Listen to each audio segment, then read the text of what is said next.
This is the intro to Sven's 10. Sven is our Percheron.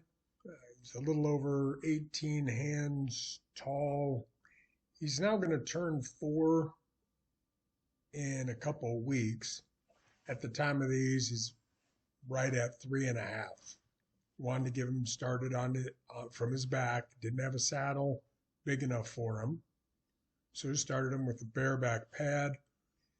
Sven's 10 is his first 12 rides in honoring of the great tradition of college football, where the number you have in a conference does not indicate the number that might be the title of that conference, such as the Big Ten.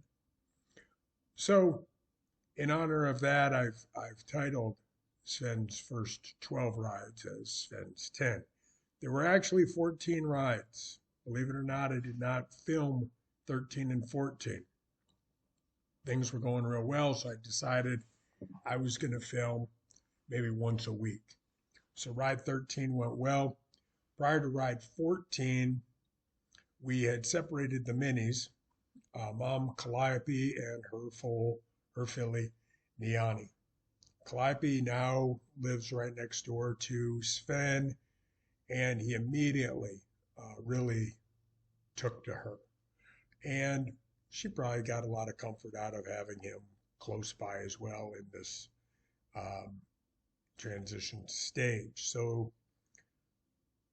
on that 14th ride, I took him down to the round pen.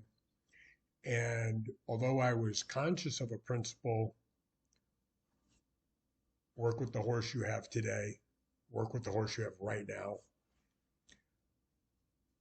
I felt like he was connected enough with me. Things had gone well enough that in the principle of changing one thing at a time, this was the one thing.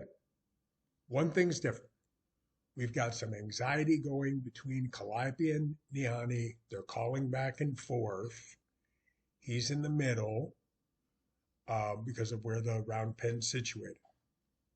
And he's a bit anxious. He thinks all this calling is to him. So he's anxious by this. Or maybe he doesn't think it's to him. He's just anxious because she's anxious.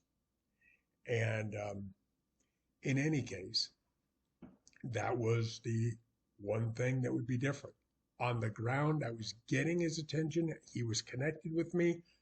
On the other hand, he was clearly anxious, and he was clearly more stiff and a little slower in responding. I felt like we've got 13 rides. If it was ride 3, there's no way I'd get up.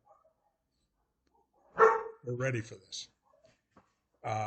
Into that ride, as you can now, from how I'm telling this, guess.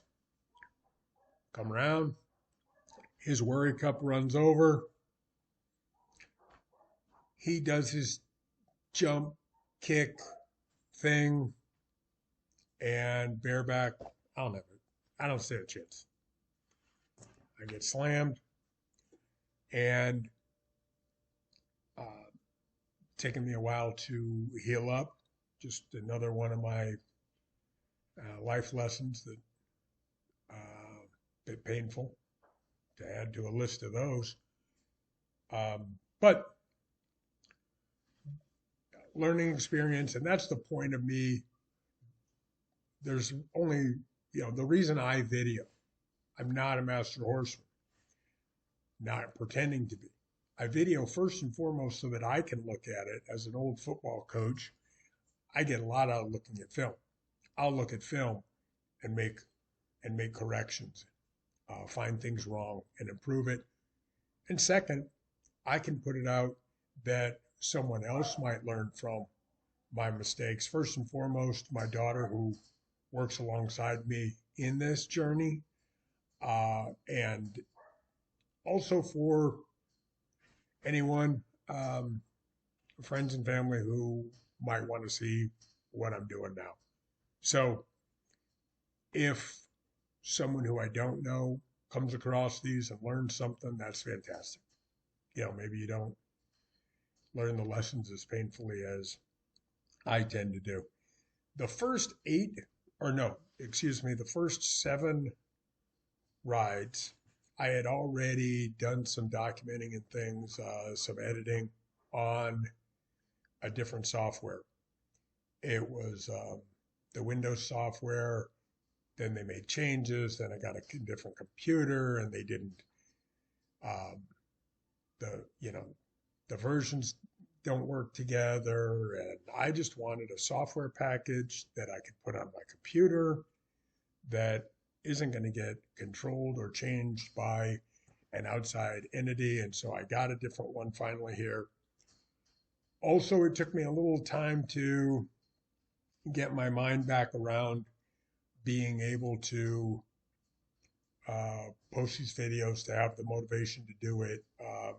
I had to get healed up a bit and feel a little better about things. So videos 8 through 12, I edited now with the new software.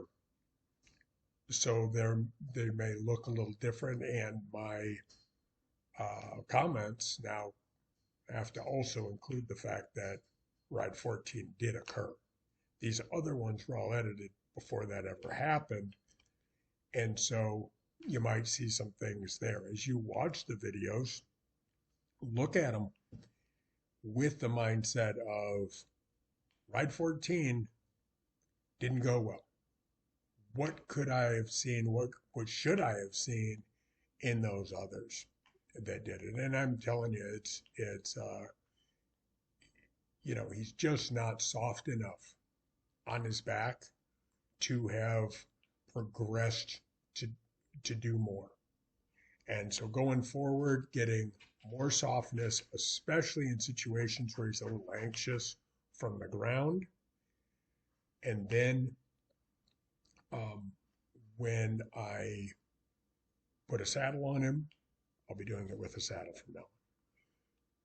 Put a saddle on him, then just getting the softness without even taking a step forward, softness through the body before we ever progress on, taking the time it takes, whatever that is. I didn't really do that. We get impatient. You get up there and you're like, hey, I wonder if he'll back off 2 reins. I wonder if we can walk 3 times around. Well, sure, we can walk 3 times around, but we don't have a really good soft stop in place. Stopping's important.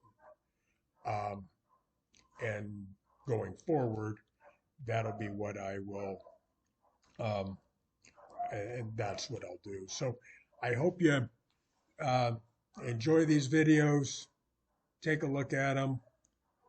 This is Sven's 10, and I'll be posting more with Sven and others going forward.